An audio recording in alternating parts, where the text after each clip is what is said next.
అత్యవసర సమయాల్లో రక్తం అవసరమైన వారికి రక్తం అందించేందుకు తమ ఫౌండేషన్ కృషి చేస్తుందని PVS foundation chairman Paladugula Venkata Suresh తెలిపారు. జంగారెడ్డిగూడెం ఏరియా ప్రభుత్వాసుపత్రిలో చేరిన ముంపు ప్రాంత గర్భిణీలకు రక్తాన్ని అందించేందుకు దాతలు ముందుకు రావాలని ఆసుపత్రి ప్రతినిధులు కోరారు.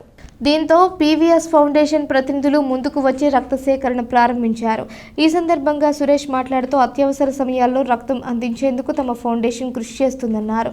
కావున దాతలు ముందుకు రావాలని కోరారు.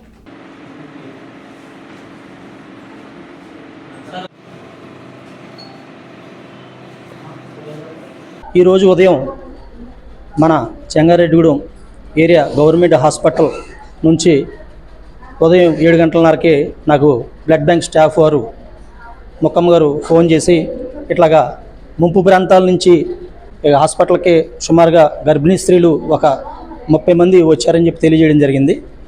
ఆ ముంపు ప్రాంత ఏరియాలో ఉన్నటువంటి హాస్పిటల్స్లో ఇప్పుడు ఈ 2 రోజులు ఆ యొక్క కాలువ సమస్యల వల్ల, వర్షాల సమస్యల వల్ల అక్కడ ఆపరేషన్స్ ఆపినారు. తద్వారా అక్కడి నుంచి ఈ మన జంగారెడ్డి ఏరియా హాస్పిటల్కి ఆ చుట్టుపక్కల గ్రామాల వారు, నిర్వాసితులు మొత్తం అందరూ ఇటు తరలి రావడం జరిగింది. ఒకేసారి 40 మంది గర్భిణీ స్త్రీలు రావడం వల్ల చాలామందికి బ్లడ్ ఇబ్బంది అవ్వడం జరిగింది. ఎప్పుడైతే హాస్పిటల్ స్టాఫ్ వారు మన పీవీఎస్ ఫౌండేషన్ని సంప్రదించారో అప్పటి నుంచి మన ఫౌండేషన్ ద్వారా పిలుపునివ్వడం జరిగింది.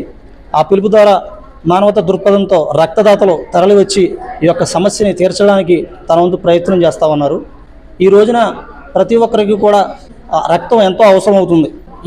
ఈ విషయాన్ని ప్రతి ఒక్కరు కూడా రక్తదాతలు గమనించి అందరూ కూడా రక్తం ఇవ్వడానికి ముందుకు రావాల్సిందిగా కోరుచున్నాం.